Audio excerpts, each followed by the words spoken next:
encourage you to ask questions as I go through the presentation, because I don't know your situation as well, because I don't live here anymore.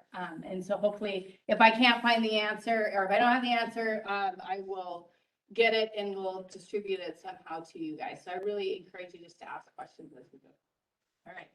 How many have seen the SLAKE test? One. Oh, okay, well, good. Well, if you don't know what it means, then you haven't seen it. All right. So, healthy soil. It all starts with a plant.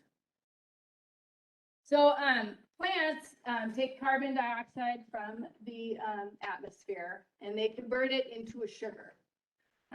And that sugar gets released into the roots, and 40% of it actually leaks out through the roots. And the reason for that is it is a sugar and it tracks all the microorganisms in the soil. So the plant gives the microorganisms the sugar, and in return, the microorganisms give the plant water and nutrients or what they need at that time. So having a living root in the soil is very important for as long as you can, because that's what feeds the biology, and it's really all about the biology. So you will notice that on this you have some kind of clods or aggregates, we call them, and you can see kind of the grainy texture, it's kind of lumpy. When the biology comes in, they do some other things. They create soil aggregates, and they have a glue called glomalin, and that glues those aggregates together. And you're saying, well, why is that important?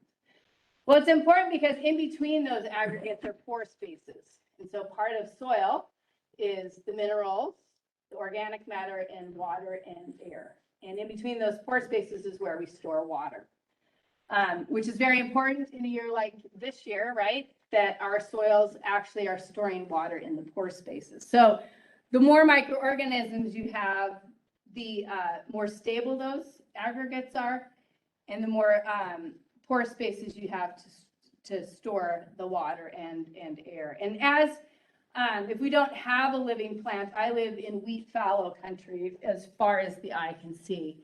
And so when you don't have a living root in the soil for a whole year, then the microbiology actually starts eating the glomalin because it's sugar.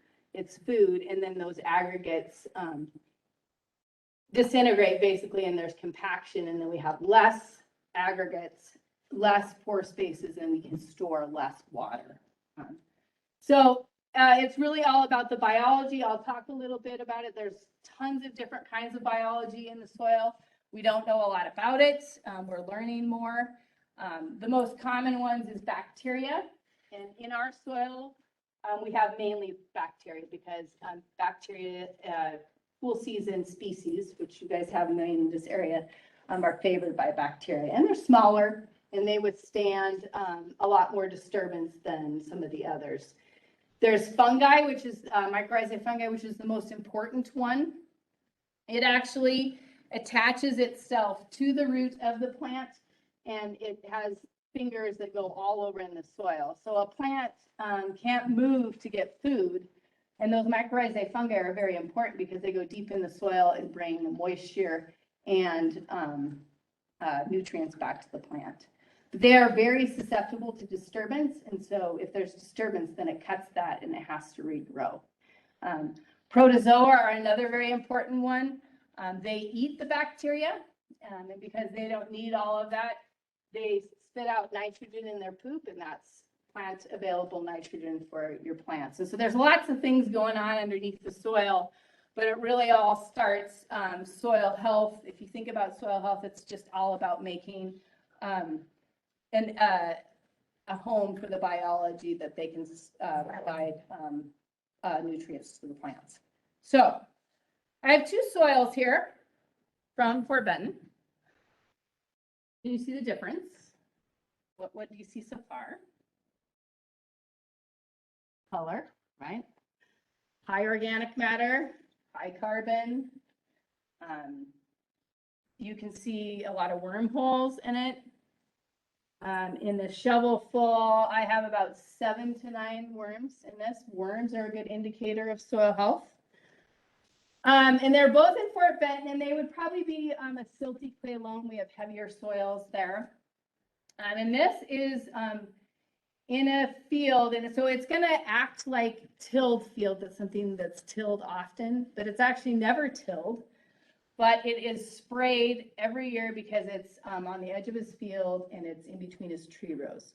So it never has a living root in the soil. So basically it will function just like if we have a soil that's heavily tilled because there is no biology. So the slake test, I'm going to put it in water and we can watch what happens.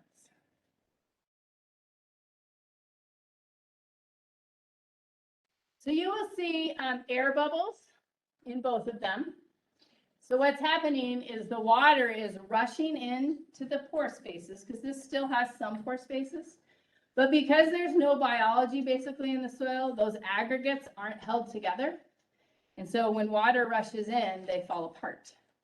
Whereas in here, you know, you can still see the water's rushing in, air bubbles are coming out, but it holds together.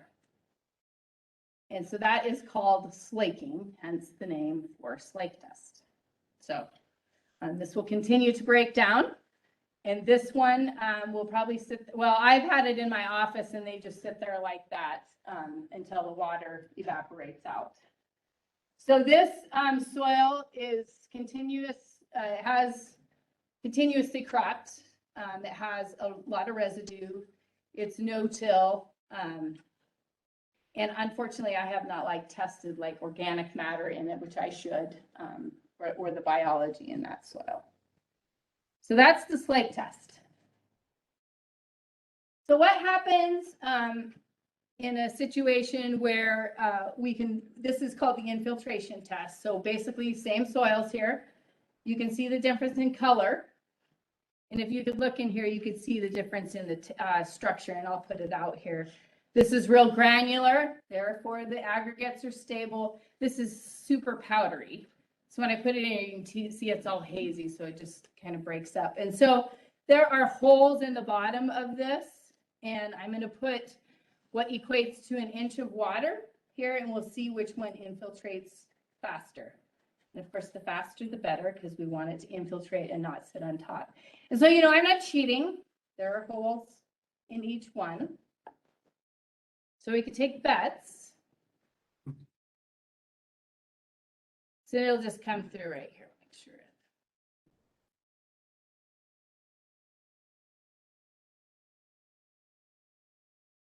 So when we get a rainstorm, the velocity, I think somewhere I saw it's like 20 miles an hour when it's coming from the sky. That's a lot of energy. And so when it hits a soil that doesn't have a lot of biology in it, the aggregates aren't stable, right? So they slake on the surface, they dissipate, they fill the pore spaces, and it seals it, and so water sits on top. Whereas this one, because the aggregate stability stays that way. So if we're on a hillside, what happens to that water? And what happens to the soil? Goes with it. How about the phosphorus that you put on it? It goes with it, but fertilizer's cheap nowadays, right? Along with everything else. So that's just the infiltration test. And normally I have a large rainfall simulator with, you know, big pans, and I can show you on a more live scale on what happens, and that's pretty interesting too. I'll usually take 5 samples of grazing land, range land, pasture land, hay land, and different cropping systems. So, and it'll eventually go through, but I just want to show you, if I can here, it works.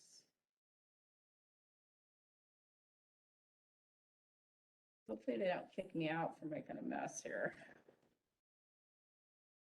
I just want to show you, if I can, the difference in, and it didn't go through very much, but so you can see that's still fairly granular structure, where this one is just mud. Oh, I've really made a mess. So I'll never forget, I did this demonstration for, and it's too bad he's not here tonight, because I use him a lot. I did that demonstration and he said, well, is that why I always have to fill rocks in my pivot tracks? That is why, because it compacts and then, you don't have that stability, so it sinks. So that's the reason when we have a tilled field, do we drive on the tilled field or do we drive on the grassy field next to it? The grassy field next to it, right? Because it has that stability and that structure and it can carry it. Whereas if you go into a tilled field, you just sink. So that's just kind of what's going on. So any questions so far? So I can start the presentation. Sounds good.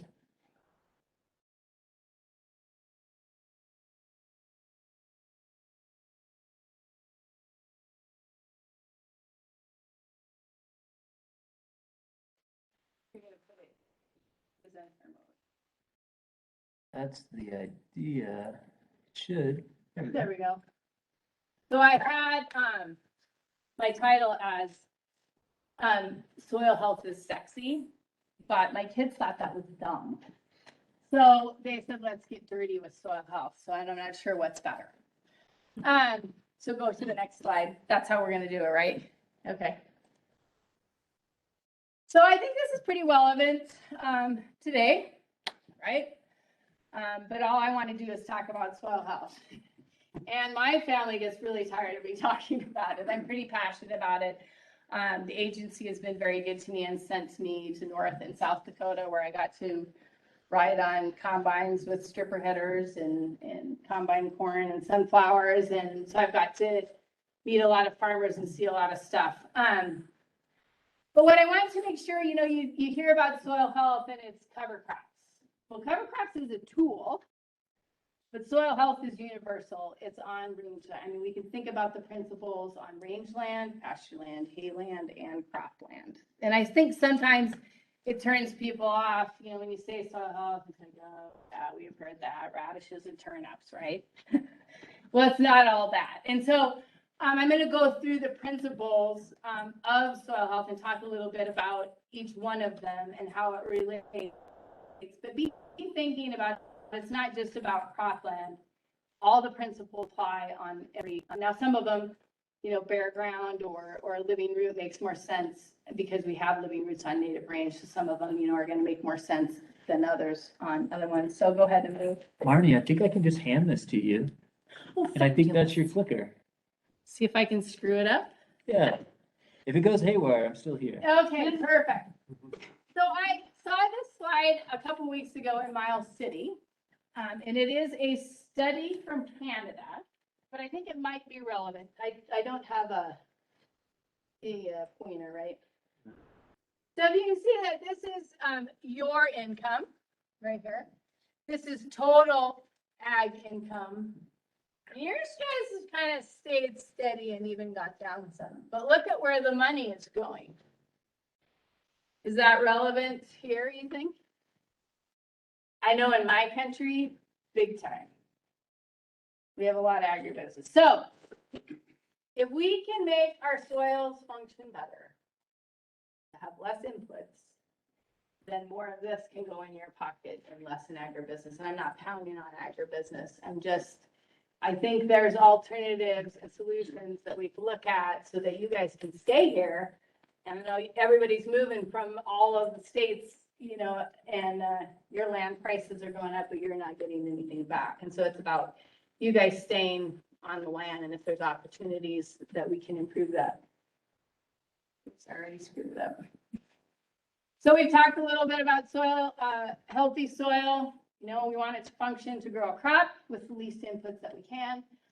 If you think about it, I look at it, it looks like black cottage cheese. Black because of the carbon and organic matter, and it's kind of lumpy. So that just gives you a visual. So the answer really is in nature. If we think about native range ground, we see all the principles there and a function. So if you think about it, we don't fertilize native range ground, we don't irrigate it, we don't spray fungicides, we don't spray pesticides. Sometimes we spray herbicides, and it produces a crop every year. How does it do that? And can we replicate that on our pasture ground, our hay land, and our crop ground? So I can't cheat because I can't see the next slide. So, all right, so here's the soil health principles. So if we think about native range ground, not a lot of disturbance. When Lewis and Clark came over here, there was some grazing disturbance with bison. Obviously, when they came through an area, you knew it, but not a lot of deep tillage or anything like that. And they usually let it recover before they came back. Keep the soil covered. What does nature want to do with bare soil? Exactly. So if we plant something there for competition to cover the soil, then we're ahead of the game. Soil cover probably is the one that we should concentrate on the first, especially when we are considering drought and evapotranspiration and the importance of soil temperature. So soil cover is big. Living roots in the soil as long as we can. Here with irrigated, that is not as big an issue as where I come from, where we grow a crop every other year, and so it sits bare in the heat for long periods of time. So, but I think there's opportunity for you guys in those years where you take it out of hay to make sure that you have a living root in the soil as long as you can, which also provides AUMs for your cows. So we'll talk a little bit about some alternatives for you there. And the reason it's important, right, because the plant provides the food for the biology. Adding diversity, you can do that a lot of ways. I know when I first came to the NRCS and they told us when you plant a pasture mix, only put 2 species in because that's all that's going to matter anyway. I've kind of changed my tune on that because the more diversity you have, the better. When Lewis and Clark came, I think they noted in their journals 150 species on native range ground, and they probably missed some, right? And so all those different root systems are leaking different sugars into the system to attract different microorganisms, which creates the balance in the soil. When we have too much of one thing, right, just like the biology in our gut, right, it gets out of balance and then we get pests and disease. So having diversity. And we can do that a lot of different ways. Cover crops, diversifying your crop rotation, planting a bunch of different species in your pasture mixes, your hay mixes. We'll do that. And integrating livestock, very important. And where I'm at, it's wheat fields as far as the eye can see with no cows. And so I think people are looking more at incorporating cows back where they can, because that is what nature grew up with, right? It cycles the nutrients. They add nutrients to the soil. They help the carbon and the whole cycle move faster. So those are the 5 principles. So if you remember nothing about my talk, just remember those. And remember, as you're out in your ground, you're looking at the soil and you're thinking about those principles and how maybe you can improve those. There again, it all starts with the root, a soil or a plant. And you can see how, and you guys can do this, you can dig up your plants and you'll see soil sticking to the roots. That means it's working because the soil's sticking. That means that the plant is leaking sugars, the biology is coming in, and it's creating that relationship. Yes? Back in your last slide, I'm struggling a little bit with your first point, which was eliminate disturbance. Or reduce. I think it was to reduce in there. Yeah. Minimize or eliminate. Yeah.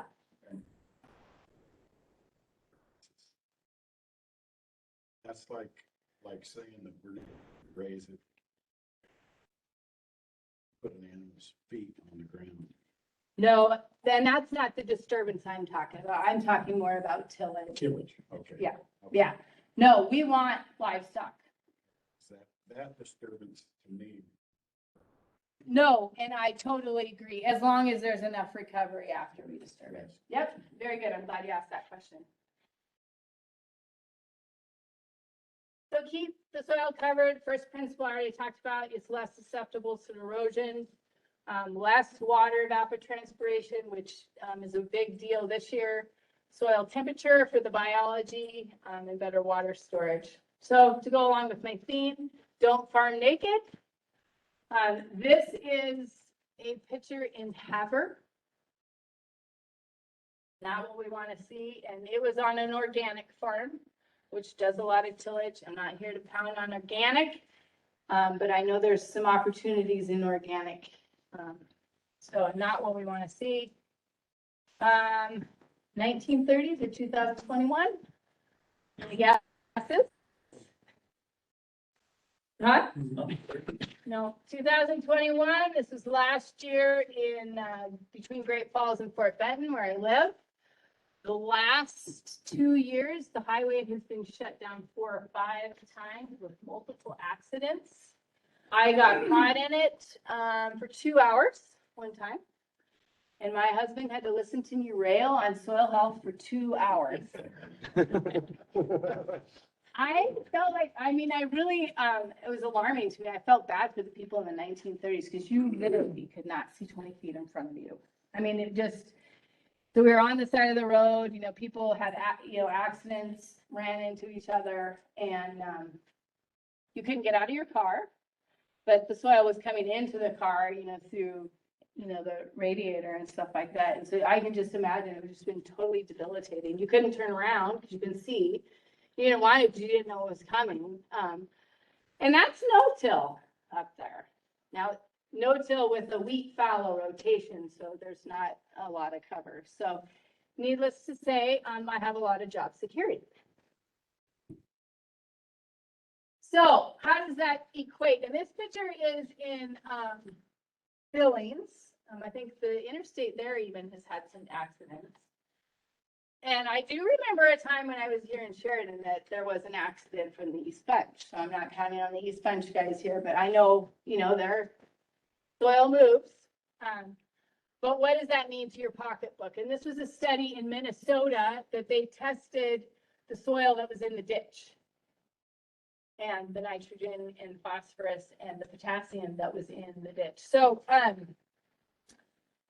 you can't see down here, but 104 pounds of average loss in NP and K. And so I switched, I think they had 2016 fertilizer rates, and I switched to 2022, so $230 an acre. So I know if you don't get passionate about soil and you're not a soil nerd, but you do get passionate about the dollars that may be in the ditch and not on your field. Soil temperature. Yes. How many inches is 104 pounds How many? of the soil in the ditch? How thick of a layer is low?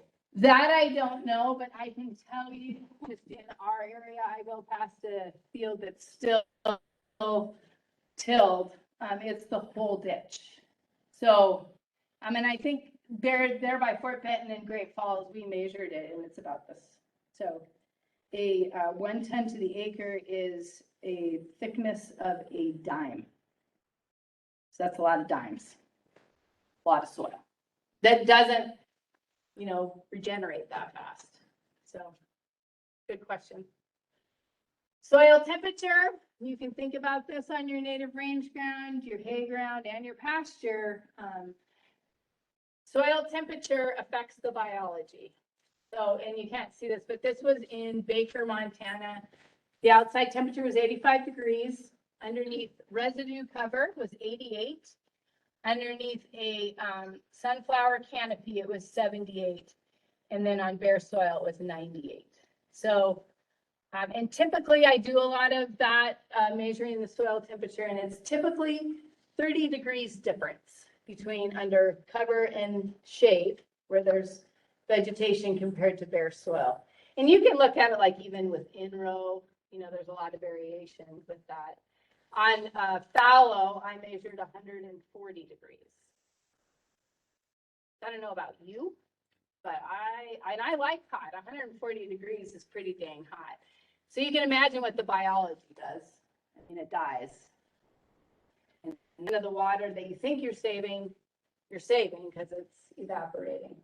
I think Dan and I were out a long time ago, and we measured 130 degrees on native range ground that had a lot of bare soil. So it's not just about fallow or crop ground. You will see that on your native range ground or your pasture land. So the more you can cover the soil, the better off you are. And years like this, where you guys, I don't know, did you get pretty hot here? for normal, yeah. So it's important with drought. This just talks about, at 100 degrees, or you're only saving 15% of your moisture and you're losing 85%. The bacteria are dying. They like it at 70 degrees. They're more active at 70 degrees. And obviously at 130, you're losing everything. So soil temperature. So where I'm at, and I don't know, there's possibly some opportunity here. They use, some people, it's just starting, use stripper headers.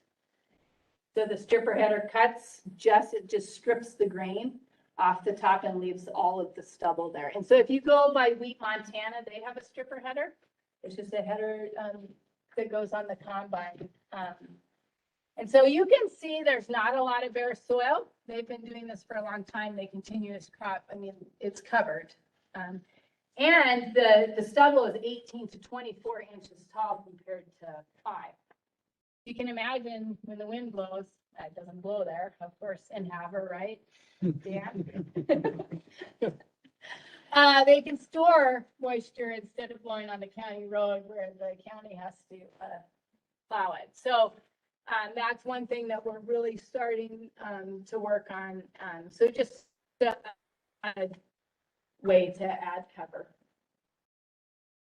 So when you disturb the soil, couple things, the actual disturbing of it actually breaks up the aggregates so that it disperses them, and it's flakes like that. But also you add oxygen to the system and the bacteria start eating. So they eat the residue or they eat the carbon in the soil, and then they start multiplying. And so it's just like a feeding frenzy. And so, your organic matter goes down with tillage and the soil aggregates. So that's just a picture of the mycorrhizae fungi. You can see like the roots just are here. So you can imagine just how much more that plant can access in nutrients and water with that mycorrhizae fungi. So this was just a study again in Canada with water infiltration and no-till. So I've been doing a bunch of it where you have a ring and you pound it into the soil, and you can do this anywhere, and you pour what's equal to an inch of water and time it for how long it takes to infiltrate. And then you add a second inch, which is the main thing that you're looking at, and then you time it to see how long. So that's something simple that anybody can do to see how good are your aggregates and how much infiltration. So this is just a study that's saying until it's only getting 1.5 inches per hour. So if you get one of those gully washers, it can't take it in.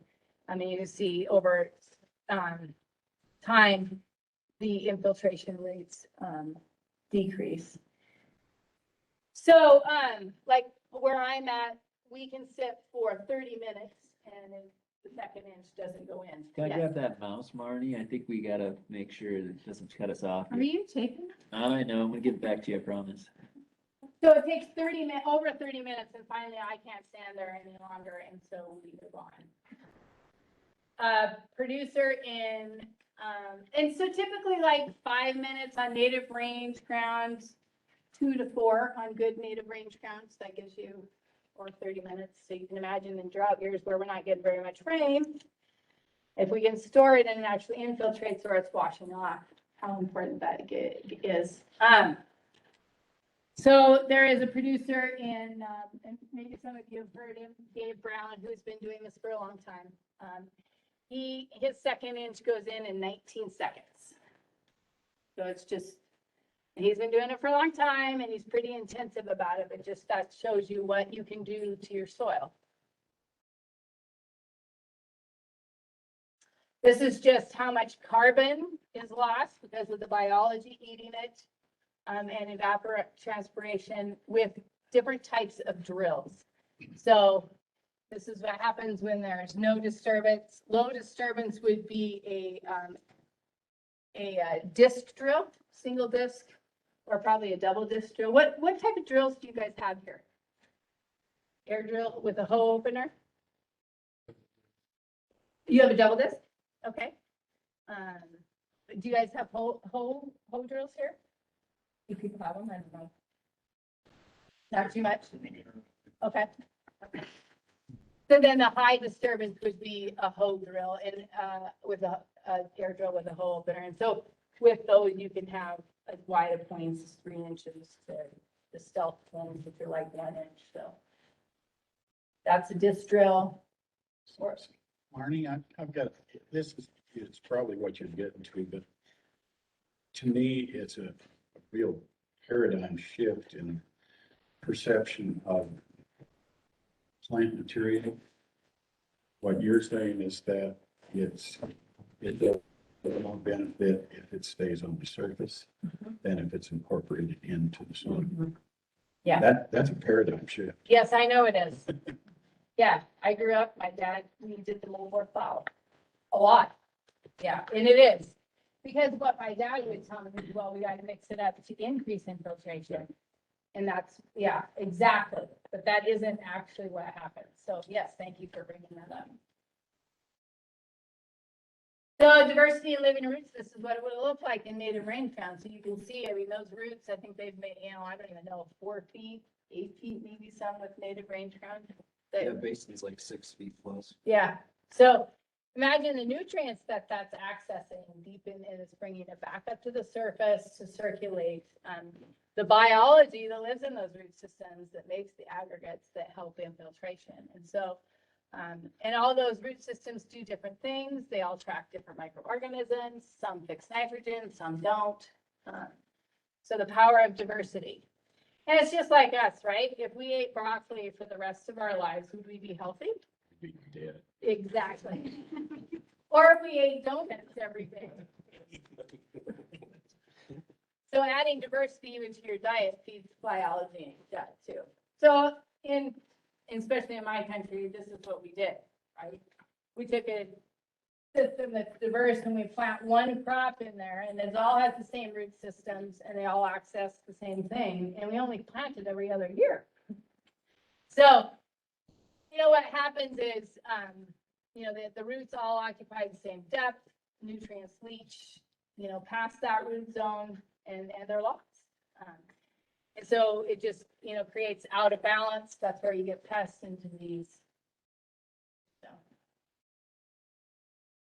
So on native range ground, you have both cool season and warm season. Cool season, they start in April, May. That's when they are actively growing into June. You guys are probably dominated by that in your native range ground. And then the warm seasons start growth basically in late May. You guys have some of those.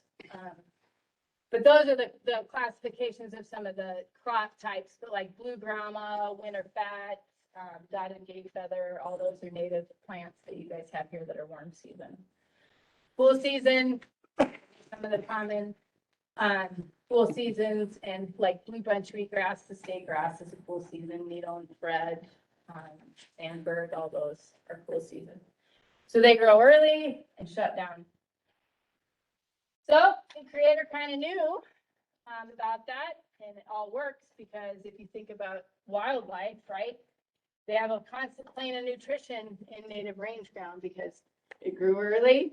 And then as the cool season shut down, the warm seasons started back up. And then if you get rain in the fall, the cool seasons start back up again. So that's nature.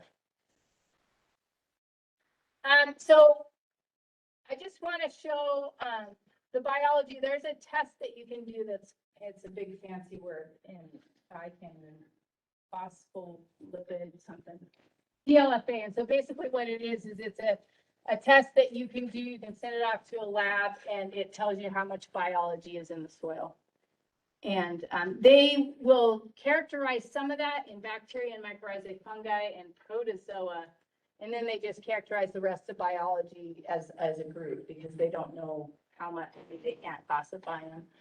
And so up in our country, we're doing where the guys are actually installing all 5 soil health principles on 600 acres. We did a bunch of these biology tests, and a lot of the guys were like, yeah, but what's potential? right? And so we went out and measured what's on native rangeland. So when I say native rangeland grow crop every year without fertilizer irrigation, that's the reason why, because the total biology is 4,807 compared to 379. So that's total biology. So bacteria, you can see fungi on our crop ground, there is none. Whereas on native range ground, and then the protozoa, they're the ones that eat the bacteria, that's some cycling of nutrients. So that's just a comparison.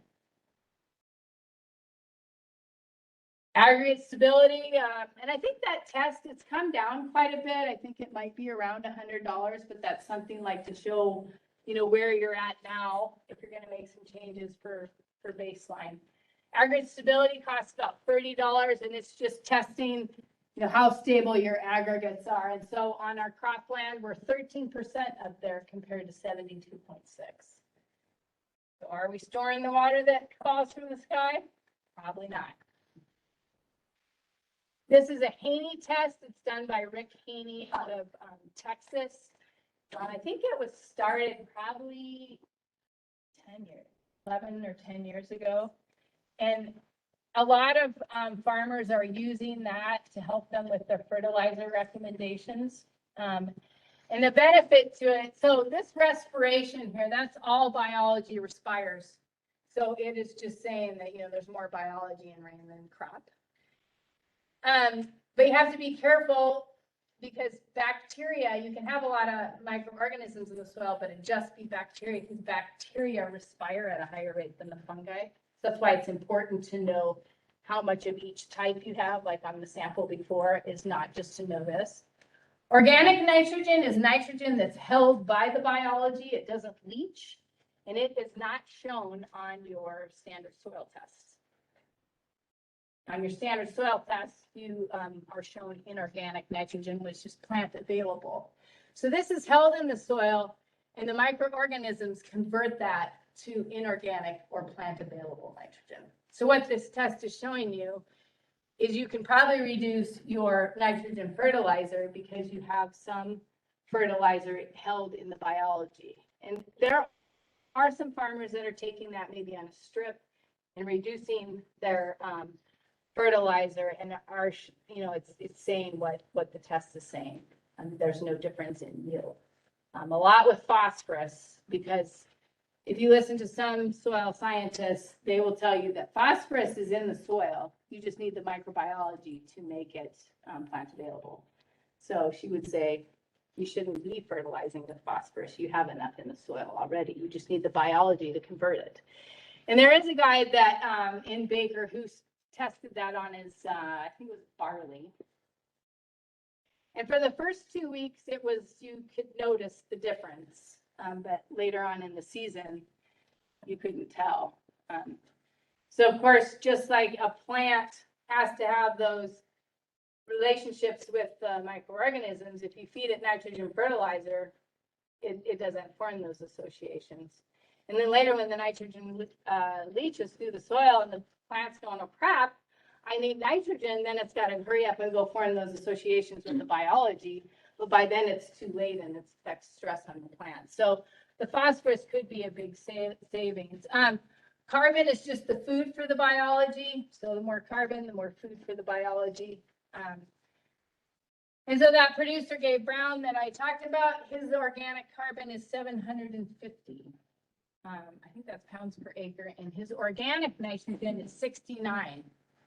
So he doesn't fertilize at all his corn because he's using what's in the soil. So your range matters and the condition of your range matters. So you'll see, and I'll show you pictures of what it looks like. This is a site that's not so good. And this is one of the better sites. So you can see the difference. The biology is up.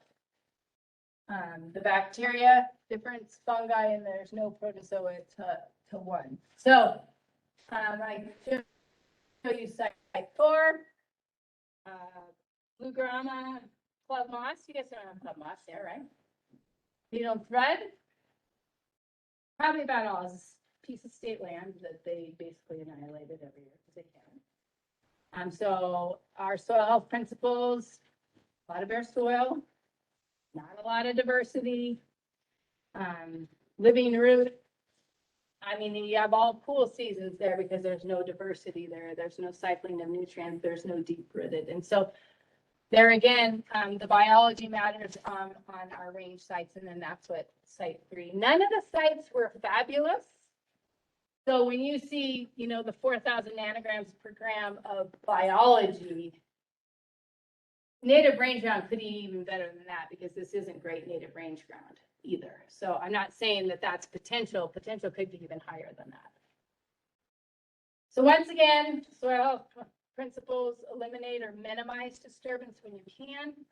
And that's in tillage, basically. That's what we're talking about. Keep the soil covered, living roots in the soil as long as we can, and add diversity where we can, and incorporate livestock. Yes. Question back to your last slide. Can you go back to your last? Yeah. Oh, Here, I yeah, know. but we got it. Okay, that deal. It's just that, That one. Yes. is that greasewood on the right, or is that two? No, two that's different pictures? sagebrush.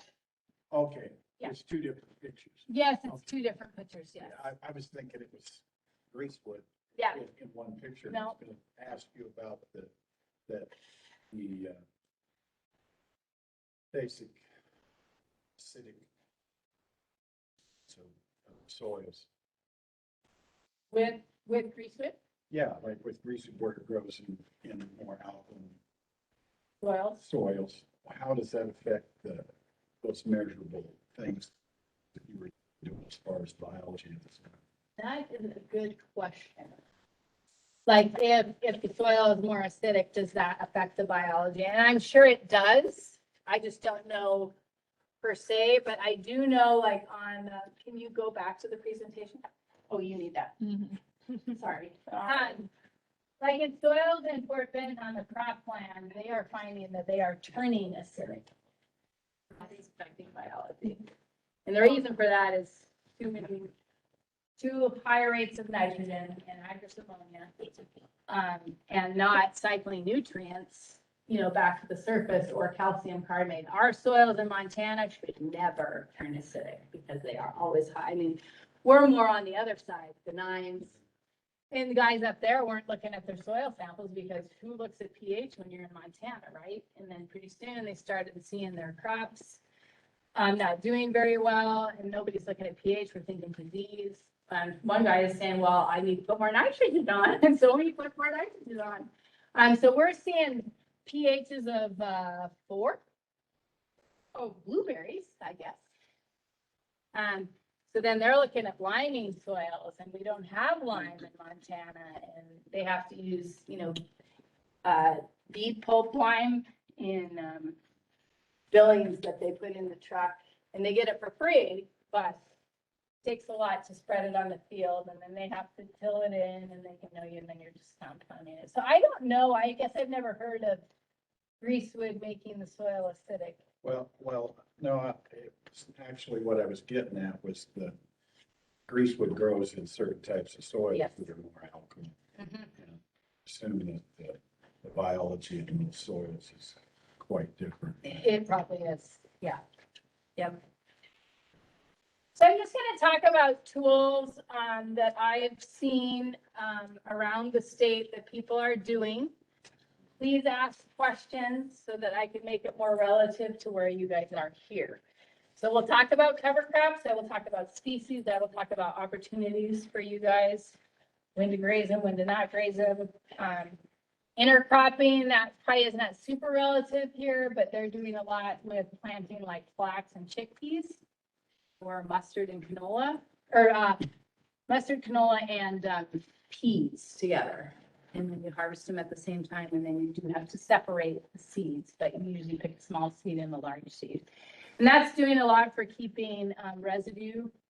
You know, when you have peas or lentils, they don't yield very much residue. And then you also have one plant providing nitrogen for the other. And there's a bunch of pests and disease things that are being able to control by that. So that's very promising. We have a lot of guys testing that. Bale grazing, I think that's an opportunity for you guys to add nutrients to your hay ground. that maybe made it last longer, so you're not having to turn it over, and then some grazing things. So cover crops. First, it's not a silver bullet. And I know everybody says, well, I'll just go plant cover crops and it will change everything. That doesn't happen, right? Soil didn't get this way overnight, and it did not get that way. A lot of guys in our area plant a cover crop and then it doesn't look very good the next year and they wonder. So I do want to make sure that you understand, I mean, here in cow country, it's a great option to add diversity and you actually get something for it. Where I'm at, it's a tough sell when they don't have cows. What do you do? So they are one tool in the toolbox that you can use. So this is what, when you don't have aggregate stability, this is what happens when you pull up a sunflower plant in my country. So because of the compaction, the roots go sideways. So imagine we're creating our own drought because we got to have water in the top 2 inches every year. So things to consider when planting cover crops. What are your goals? Do you have issues in the field that you want to address? Whether that would be salinity or,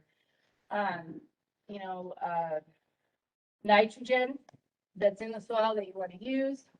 What kind of drill do you have? Which you guys said you mainly have disc drills. So if that's the case, there's no issues. If I have a guy that has a hoe drill, then I'm going to recommend different species because he's going to hate me if I tell him to plant sunflowers. Your rotation, because we don't want to create disease, which probably isn't an issue here. What the next crop is going to be because of disease issues. When you want to graze the crop, do you want to graze it in spring, fall? Chemicals. I mean, that's probably not as big an issue as it is where I'm at. We'll plant a cover crop and it doesn't come up, and then the guy remembers, oh dang it, I sprayed this spray and it has a residual of 5 years. We're not going to be planting cover crops in a while. And then there is some insurance restrictions, which I don't know if they'd be much of an issue here. They are there. What to plant? Thinking about diversity. We want low-growing plants, medium plants, and tall. And I don't know if can you see that very well? This is just a cover crop periodic table, and I have circled the ones that we have commonly used and had good luck with in Montana. And so it's, we have grasses here, cool seasons, the broadleafs are in the middle, and the warm seasons. So barley and oats, and triticale, common ones that we use, and winter wheat. We don't use winter wheat in our country because we grow it as a crop, so I'm not going to put it in the cover crop.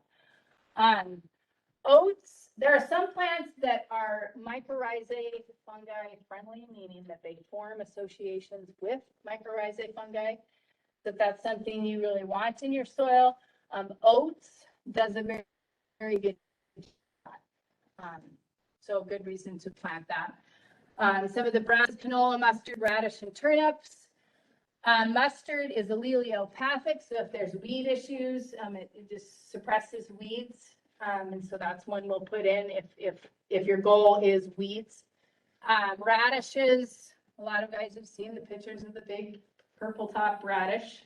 Very good for cows, high in protein. And turnips, same thing.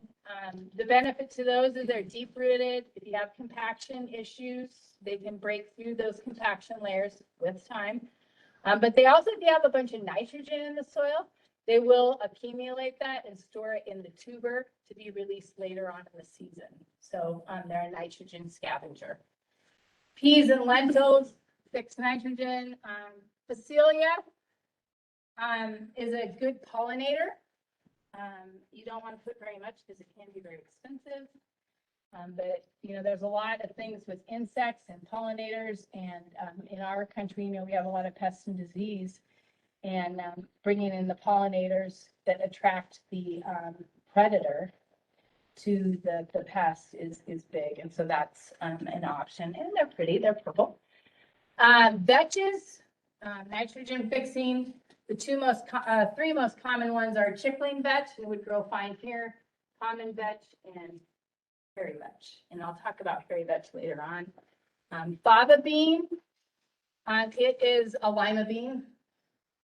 That's where we get lima beans from. Fava beans, it's spelled F-A-V-A and F-A-B-A, and they are the same thing.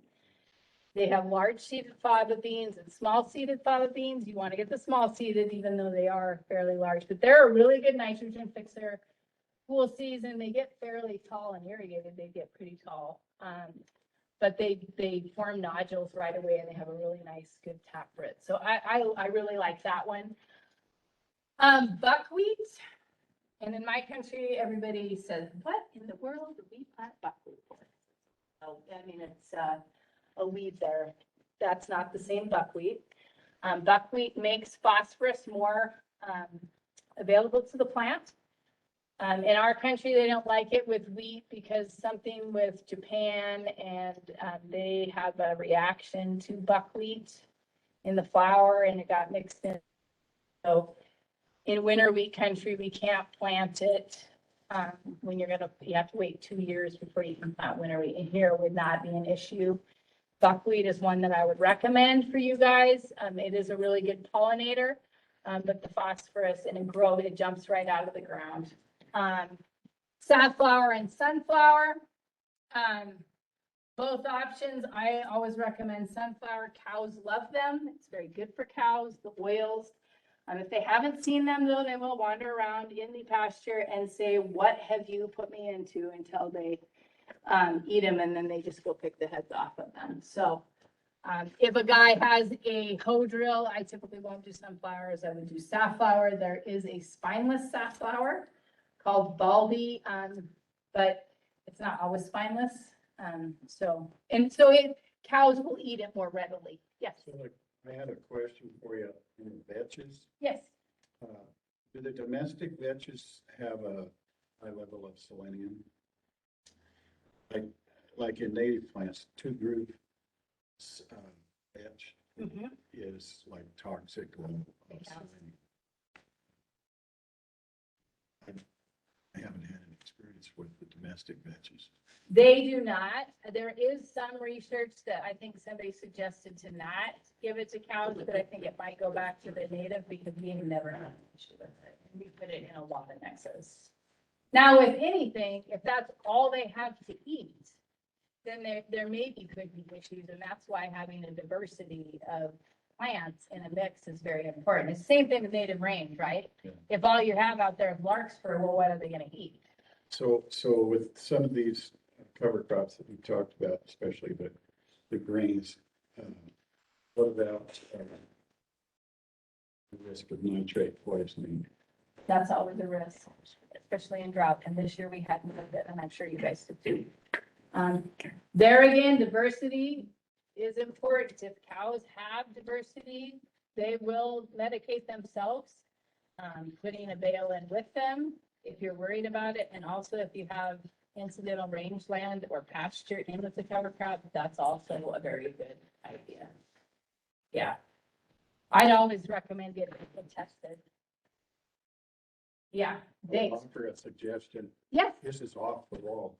yes. I did one time years ago. Wanted to use a cover crop, so I planted winter wheat. Mhm. I planted it with spring. Mhm. It won't have. No, Because That it has has to to have have the the dormant cool. period. So I got it grew, I grazed it off early that spring and it came back the next fall. Mhm. And I got to graze it again the next spring. Awesome. Do you know how long you had a living root? So that's great. Yeah, it's a great option. So did you use willow crick for the wheat or just regular? No, regular wheat, Oh, you did. because it was cheaper. Yeah. Oh, yeah. Because I was gonna say willow crick is Yeah. expensive. Hey, I Marni. moved too fast. Marni, Yes. 5 minutes. 5 minutes left? Yeah. If we want to have question and answer discussion, Yeah. yeah. Hey, you guys should have given me more warning. Well, So the millets, these are warm season grasses. They produce the most sugar to the soil. They also are really good for grazing in the fall. They hold their protein content. And so there's a bunch of those. So we move on. Rules of thumb, no more than a pound of sunflowers because every sunflower comes up. Now, in Eastern Montana, sometimes they'll do 2 pounds. I haven't had very good luck with it. I only go with 1. The radishes and collards and turnips, I do no more than 2 pounds. the acre because they end up out competing each other. My target is 750 to 1 million seeds per acre. If you are dry land and you're low precip, I'll err on 750. Irrigated, I'd go more into the 1 million. Do not plant warm seasons, and I've had a bunch of people do it. They plant the warm season species, sorghum, Sudan, and millet, and then they wonder why it didn't come up. The warm seasons have to have a soil temperature of 55 to 65, sometimes even 70. So if we're planting a warm season mix, it's late May to early June. The BMR varieties are more beneficial to grazing. They have less cellulose. They can be more expensive, but I think if you're grazing them in the fall, after they've died, I don't know that I would do the BMR varieties. I think it's more an issue when they're actually growing. You know, you'll see all these mixes with red clover, a bunch of the clovers. I have had not very good luck with the clovers. They are expensive, so I wouldn't waste your time. I don't think they compete well with the other species. It may do better on irrigated, but in our country, I wouldn't do it. If you're just starting with cover crops and you're worried about residue, I would put 50% of it, the mix being legumes. Have to spray before you plant the cover crop, just with any crop, right? If you let the weeds come up, or I've had guys that sprayed 2 weeks after they planted or sprayed and then 2 weeks later planted the cover crop. It doesn't work very well. So, and fertilizer soil, most of the time we don't fertilize with cover crops, but if you have a soil test and it's very depleted, I would suggest a starter fertilizer. So this is one that was planted in Denton. It was a warm and a cool season crop, which I would not recommend. It was planted on April 15th. But what he did is he grazed through it. They ate the cool seasons and the warm seasons came up under. So in some situations that may work. The white flower you'll see is the buckwheat, and that's the fava bean. You can see some of that. This is an early season grazing mix that could work well here. Has chickling vetch. I circled the red clover because I would not do that one. Barley, oats, we put some corn in there. If you're planting it real early, I don't know if I would recommend that, because what happens is you have so many cool seasons in there that outcompetes the corn because it's just not warm enough for the corn to really do well. Turnips, sunflowers, flax, and a phacelia. Yeah, so this is the phacelia that I was talking about, the purple flower. 724 pounds of green weight, 557 pounds of dry weight, about 0.3 AUs to the acre. So the cool seasons in dry land do not yield as much as a warm season. And one thing with this mix is don't wait to graze too long, because it got too far along and the cows didn't like it. So do graze those early. He did go back in the fall and they grazed it fine, but this is another cool season mix. It has hairy vetch in it. You'll see that. I always caution people that has a hard seed. And so not all of it germinates and you can have a weed issue later. So you want to be careful. If you're not worried about that. Really competitive, fixes a ton of nitrogen by weed control, fabulous. With it, this guy grazed and he moved his cows twice a day. They gained 3 pounds a day, and he was getting a 1.5 AUMs to the acre. And what he did is he grazed it off, and then in the winter, I want to go back. That hairy vetch stayed green underneath the snow, and the cows ate it. And it's like a winter wheat in that it's a winter annual. So then next year he cut 1.5 tons of hay off of it. So a living root in the soil for a long time, and he got 2 grazings and a hay off of it. So an option here for you guys possibly there. Another warm season mix. A lot of people talk about costs. Cover crops are getting more expensive this year. This was a $13 mix. And it had, I believe, like 11 or 12 species. So you had a bit of diversity. If something's more expensive, well, then you just reduce that and increase something else. So I went out and clipped that and was getting 4.14 AUMs per acre, 9,000, what was it, 15,000 pounds of dry weight. On a warm season mix. They do well. And so They hold their, I mean, they're just better for the cows too, so they're up about this high. Marnie, if you set the mouse down, you can click continue. There you go. Golden. Perfect. Another warm season mix, very similar. Options for you guys. So a lot of guys will be like, oh, I want to graze in June. Well, that doesn't really work if you have to plant in May. Right? And so the best mix is you start the fall before. And so winter triticale or Willowfork winter wheat or winter wheat. With hairy vetch is a good option, but you have to plant hairy vetch in mid-August because it needs more growth before it goes into winter, whereas winter triticale and winter wheat do not. And so then you have early season grazing the next year or hit and it can regrow and you can graze it later. Now, Dan said that there's maybe issues with winter kill here. I did talk to an agronomist in Billings and she said you could plant if you just wanted to use like winter triticale or winter wheats, planted in November because it hardly needs to germinate underneath the soil and it will still come up the next year. So that may be an option for you. And I think I put that, yeah, winter triticale, you can harvest it early. So you can plant it in the fall, harvest it early, and then plant a winter or a summer, a warm season cover crop after that. Because I think you would have enough time here with your warm days, because you'd harvest winter triticale, I believe, in June. And grazing it, you want to graze it early. May. And so then you could go into warm season crops. So you could cut it for hay, get a warm season cover crop and graze that cover crop. I talked to the agronomist and she said that planting winter triticale at 100 to 110 pounds per acre, just because it doesn't tiller like winter wheat is. And then if it does winter kill, then, go more on the 110 for that. So some options for you there. This just shows the cover. It's very important if you want to do something after season, especially in dryland, not as big an issue in irrigated. Just the difference, this is a cover crop, but because there's so much bare soil, not a lot of moisture in the soil, whereas this is stripper header stubble. This stripper header stubble creates a great microclimate underneath there. Everything else had actually frosted because it was October. And because that was shaded or protected underneath this stripper header stubble, it stayed green and growing. What's good for the soil is good for the cows. This is just some fecal analysis that was done in Lewistown. So you can see in September, this is the crude protein for the cover crops, and this is what your native range is doing, which would be similar to here. I think cows need 7% crude protein for maintenance. So as far as the cows, it's good for them. How much to take out of your cover crop?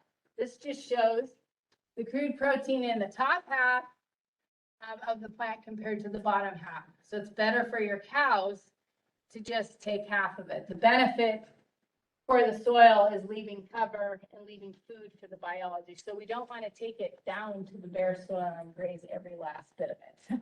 So it is better for your cows to just, I'll pass through the intercropping. This is just some infiltration, bale grazing. Have you guys heard of that? Anybody doing it? You guys are? And? So far, so good. Okay. Okay, so you can help me out with what's working here. So hayland, you have carbon and nutrients that come from the soil in the plant. And every time you export that off your field, you're exporting organic matter, carbon, and the nutrients that go with it. And so over time, right, there's no nutrients going back in or you're having to apply it. And so adding nutrients by bale grazing or grazing periodically on your hay ground can extend those stands because it's about the nutrients. And so this just shows with hay or silage what's being removed with the bales. So the idea is just what you take off, you're going to graze it right back on that field with your cows, or you're just going to leave it out there, which I know, you may or may not be able to do with irrigation, and just graze it. You're getting the benefit of the cow's manure. It's not the feedlot where you have to go collect it, put it in a spreader and put it back out on your field. Because cows have legs, they can move. And all the nitrogen is going out there, plus the nitrogen and nutrients from the bale are staying out on the field, and you're adding a lot of cover. Generally, guys are doing it between 3 and 7 days. They place the bales about 16 to 30 feet apart. What are you guys doing? About that, probably 12, 15. Okay. Just to allow that the cows in between the bales have enough room that, you know, they butt to butt, they have enough room in between. Why bale? Huh?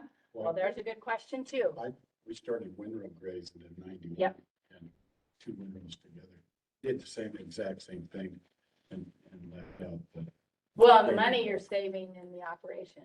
big time. So yes, that's another good option. You know, you can use temporary electric fence to just, or you can just put out a certain amount of bales for each day. Some guys say that it helps to put mature cows with inexperienced cows, just so they know. This is from Rick Coughlin in Stanford. He was a range con from NRCS, and this is just what he does. He winter grazes, but he also bale grazes at the same time. And he puts one bale, they bale graze only before and after calving, and he puts bales out there once, and then he moves the fence every week.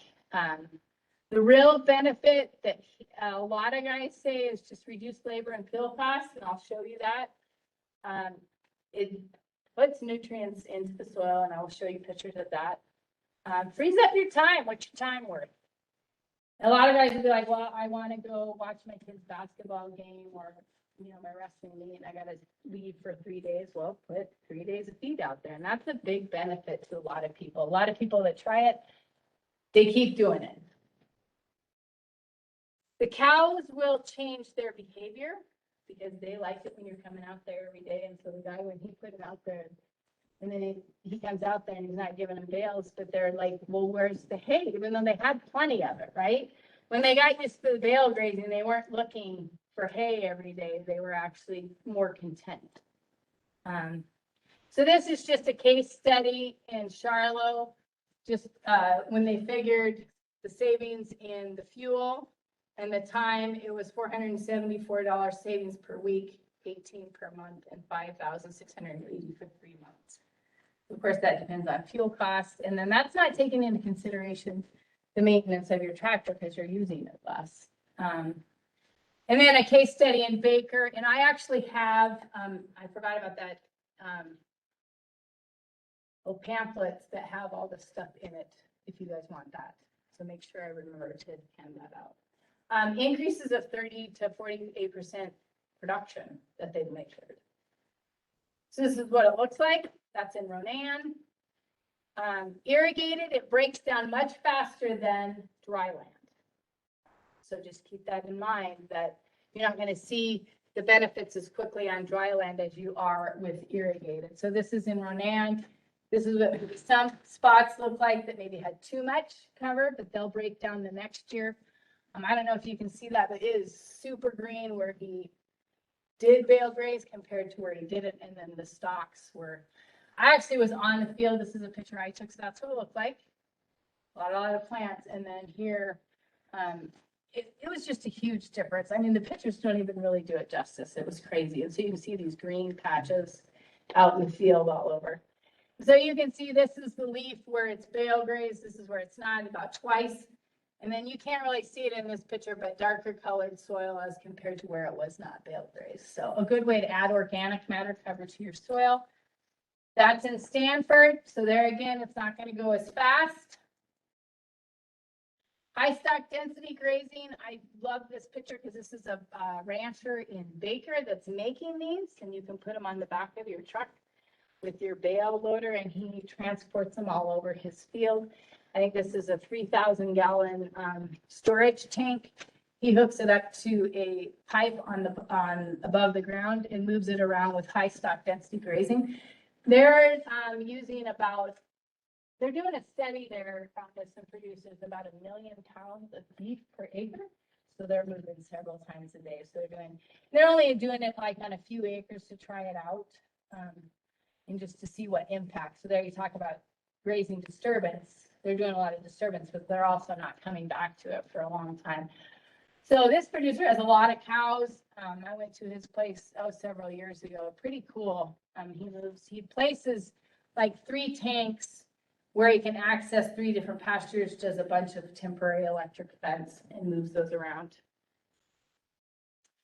Soil Health Symposium, that is this 2-day workshop that we've been doing. The first one was in 2019. Before that, we had workshops that rotated around the state. There still is room, February 8th and 9th, with the pre-conference of Jolene Brown, which I don't know if you ever heard her, she's very good. She talks about succession and working with family ranches and farms and relationships. I know that can be really easy, right?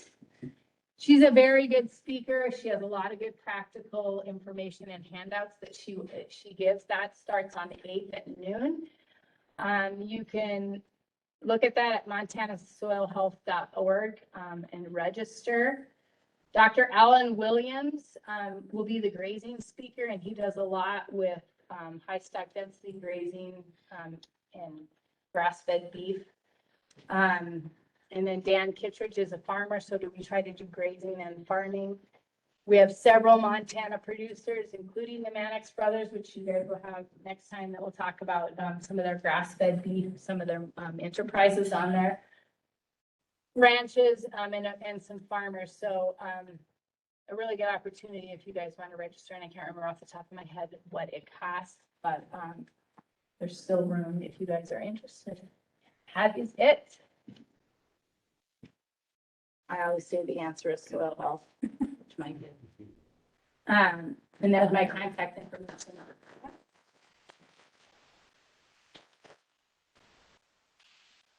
They should have a Google search on how many slides you have and how long it will take you to get through them. I do have these handouts, but I would welcome any questions. The 2 handouts on bale grazing. One is from Baker that has the production, and then they measured protein and quality ungrazed or bale grazed versus not bale grazed. So those are really good. And then this is just the case study I had in Charlotte with the cost, and this is kind of a how-to bale grazing. So feel free to take in those. So any questions? What happens to the soil microbes in the winter? They basically just go dormant when it gets cold or go deeper into the soil. Basically, I think they mainly go dormant. And so that's the benefit of the cover, right? Because you have less temperature extremes. So it doesn't get as cold because you have cover and something protecting it in the microenvironment. So I just think that the temperature variations are less when you have cover. But yeah, they just go dormant. I do no-till gardening. I've been doing that for 11 years because I don't have a field to work on and I don't have cows. And so I've learned a lot with that. And I notice like when I go out in my garden and it has a lot of, I don't have any bare soil on it and I don't till it, that it stays, it doesn't freeze as fast. So would that cause for an earlier green up? Yes, yeah. Well, because you stored more moisture. Now, some guys will say, well, yeah, but I don't have the sun beating down, and so it doesn't green up as fast because the microbes. And I haven't seen that. I know that was one thing with the residue and like the stripper head or stubble that people were worried about that, but I don't think that's really come to fruition. Good question. So I was reading an article about like this year with the drought dry everywhere. Grain prices, especially early in the season, they're to be pretty good with the drought. What are the prices on cover crop seed coming out of the drought? Because That's a good question. that's the article I read where it says everyone says cover crop, but it's going to cost an arm and a leg for the cover crop. Okay, so when they say arm and a leg, what do they say in? It was it wasn't number based. It Oh, was okay.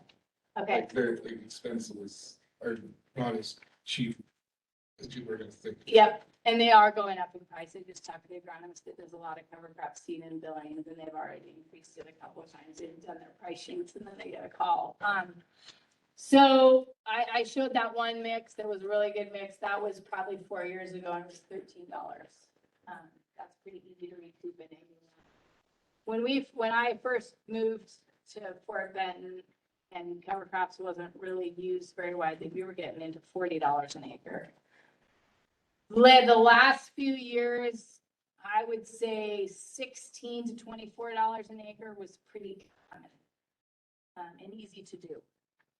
And you can vary the species. You can, I mean, if something's really expensive, cut that right down and add. I mean, there's lots of different things that you can do, and I do. You know, if somebody comes back to me and says, you know, it's too expensive, you know, we look at it and make some adjustments. So I think there's a lot of latitude in pricing. Now, I mean, they could be upwards of $30 an acre this year because of the maybe we should all grow cover crop seed. I don't know.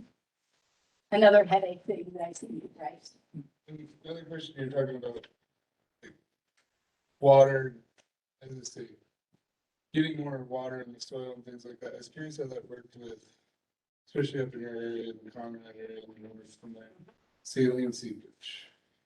Like, They have a lot. yeah, and then my understanding of it is it comes from high water table worsening surface. Well, it's not using the water that falls. So that's an issue with fallow because it rains and there's no crop there. So the water hits, you know, a compaction layer or limestone or just natural area, and then it runs down underneath the soil and it comes to the surface and it creates saline seed because the water sits there and the water evaporates and leaves salt. And so, in my belief, based on some of the, we would not have a lot of saline seed because you don't see it on native range ground because you have a growing living plant there that are going deep into the root system and are using the moisture that falls. So. More because of the cloud shelter. Yeah, it hits that impervious layer and then goes downhill. Yeah, so we do a lot of planting cropland back to a perennial vegetation up above the seed when we determine where it's coming from. And that has fixed it in, you know, most of the time, 10 years. One more question. So when I was going to school in Bozeman, I had a lot of friends from the Golden Triangle area, even up in like northeast Montana, like big farm ground. There's cattle around, but they didn't want to turn cows out on there because their biggest thing was compaction. So soil compaction, and so they wanted it. And so I just was curious how that fits in with when you say put in cover crop and graze it, they're worried about the soil compacting and the next crop. I don't see that. I mean, I know I've heard that for a lot of years, but I have guys up there that are trying to get their neighbors to come on and graze it because they see the advantage of the soil health. Your soil health, just the factors are going to move a lot faster if you incorporate livestock because they're just going to break it down that much faster and they're pooping it out the back and you're cycling that nutrient. So I don't really see, and you were shaking your head, I don't really see the compaction issues with livestock. Now, obviously, if you're going to graze them in one spot and leave them there for the whole time, yeah, you're probably going to get some compaction. So there is some grazing management to that. But yeah, I don't see that. I think it's more of a worry just because they haven't had cows for so long that they're worried about compaction. Yes. And the issue, what Mike was talking about up north, and I'm sure you've seen it. You get up around Chester and they, for wind erosion, years ago, they planted a lot of shelter. Carragana. In these fields. And, well, they'd collect a lot of snow, but it turned to saline. A lot of them. Oh, really? Oh, because of all the moisture All the that there's, moisture. right? Right. Yeah. Yeah. Oh, that's interesting. I haven't heard that story. There, some of them are still up there. They're around Joplin and Chester. Yep. You can see that. Yeah. Ever hear the argument? It's the cover crops where you actually do get a really good smell. You can't get into the fields. Crop in, there's too Because much it's water. too wet. Well, I think that's a good problem to have. I mean, But yeah, but then they can't beat their neighbor and get their crops in I there. mean, it's a good problem to have if you can't get your spring crops. So Yeah, I'm if just you guess. can't graze it, I mean, there again, grazing takes care of a lot of those issues. I haven't had that issue. One thing I think people get worried about, you see a cover crop out there and it's this tall. Those warm seasons will break down faster than you think they are, and so come spring, I just don't think there's enough residue that it's. As I said, I'm just been curious, because I've heard Yeah, arguments like with the stripper header where it's too efficient and then they try to come back on top of it. the stripper header is not that case, and the reason being is a lot of guys will have all the snow that they accumulate, and then it gets into snow drifts. And they can't plant it anyway because the snow drift's 3 feet tall. But with the stripper header stubble where you have the snow is all even, it all melts at the same time, so you have more uniform. Number one, you have more uniform water. And number two, you don't have to wait for the big snow plow because it's all, level. And then they said something that, and this was a farmer, that he thinks that because of the stubble, it attracts the sun or something. And Reflection. yeah, Melts best things. yeah, so that hasn't been an issue with it. The guys that do the stripper header stubble, they love it because they go out in the spring and they can see the difference in the soil moisture. But you have to have a disc drill, and a lot of guys up in that country don't have a disc drill to cut through that. One thing I forgot to mention, and you remind me, so I'm grateful for your questions, is sorghum Sudan is a common cover crop mix that we use, a species, and it does accumulate prussic acid, which is lethal to cows. So you have to be careful when it's really young. It has high levels of prussic acid, so you don't want to do that unless you want to get rid of gophers. I had one guy that the gophers ate the sorghum Sudan, and they died. So I don't know if you could have that success, but that is an option. And I know you guys will have a lot of gophers here. The prussic acid, if it's drought stressed, it can accumulate, and then after the first killing frost, you want to wait 7 days to graze it. So after then, I've had some guys, and I think the diverse mix, if you do straight sorghum Sudan, I would be super careful. But if you have a mix, you don't have the issues because it's diverse and the cows can really, and so we haven't had the issues with that. I had a guy graze it in September, and he had sorghum Sudan, and he just had it on 40 acres. It was his bulls that he was getting them ready to sell, and I was panicking. And you can't test for prussic acid because as soon as you cut the plant, it evaporates and they can't test for it. So, but it did work in that situation. Now, last year, I think there were a lot more issues with some of that just because it was so drought stressed. So if you want to not have that worry, wait till a frost kills, wait till 7 days, and then you can go into that. For jogging my memory on that. Anything else? It was nice to see all you guys again. It's been a long time. Empty nester now. I have no children at home. Yes, it's just like you guys. Well, thank you guys for being a very attentive audience. Thanks, Marty. Yes.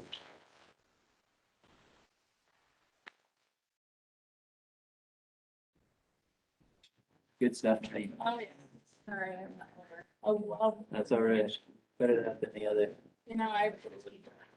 What about roundup? So, Oh, how'd you I do? believe it's recording actually on. Oh, that's not sharing. That's sharing, and then the recording is down. Well, you might be able to share it too, but yeah, click on that. Stop. That's where.